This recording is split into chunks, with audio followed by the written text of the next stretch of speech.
안녕하세요.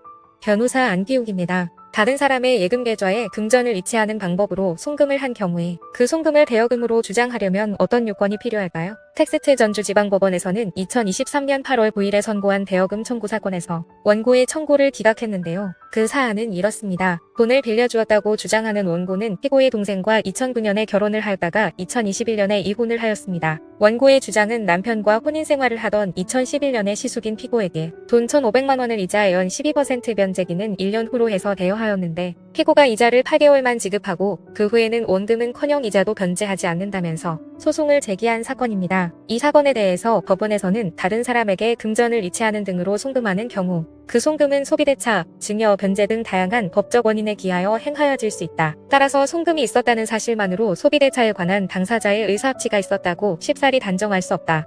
고 하면서 당사자 사이에 금전의 수수가 있다는 사실에 관하여 다툼이 없다고 하더라도 이를 대여하였다는 원고의 주장에 대하여 피고가 다투는 때에는 그 대여 사실에 대하여 이를 주장하는 원고에게 증명책임이 있다고 하는 것이 확고한 대법원 판례입니다. 이 사건 법원에서는 증거에 의하여 인정되는 다음과 같은 사정 중 원고와 피고 사이에 이 사건 금원에 관한 차용증이 작성된 바 없고 변제기나 이율 등 금전소비대차 계약에서 주로 정하는 사항에 관하여 원고의 주장만 있을 뿐이다. 원고가 피고에게 돈을 이체된 이후 10년이 지난 2021년 10월에 이 사건 소송이 제기되었는데 이 소송이 제기될 때까지 원고는 피고에게 이 사건 금원의 반환을 요구한 바가 없고 원고가 남편과 이혼 절차가 시작된 이후에 비로소 이 사건 소송을 제기하는 방법으로 돈을 빌려주었다며 반환을 요구하고 있다. 원고는 피고로부터 2011년 11월부터 2012년 4월경까지 이 사건 금원에 대한 이자를 지급받았다고 주장하지만 부부들 사이에서는 배우자의 통장을 통하여 돈 거래를 하는 것은 흔한 일이다. 따라서 원고가 피고인 시숙으로부터 위기간 동안 총 111만 720원을 지급받았다는 사정만으로는 원고와 피고 사이의 위 금원에 관한 대의사의 합치가 있었다고 보기도 어렵다.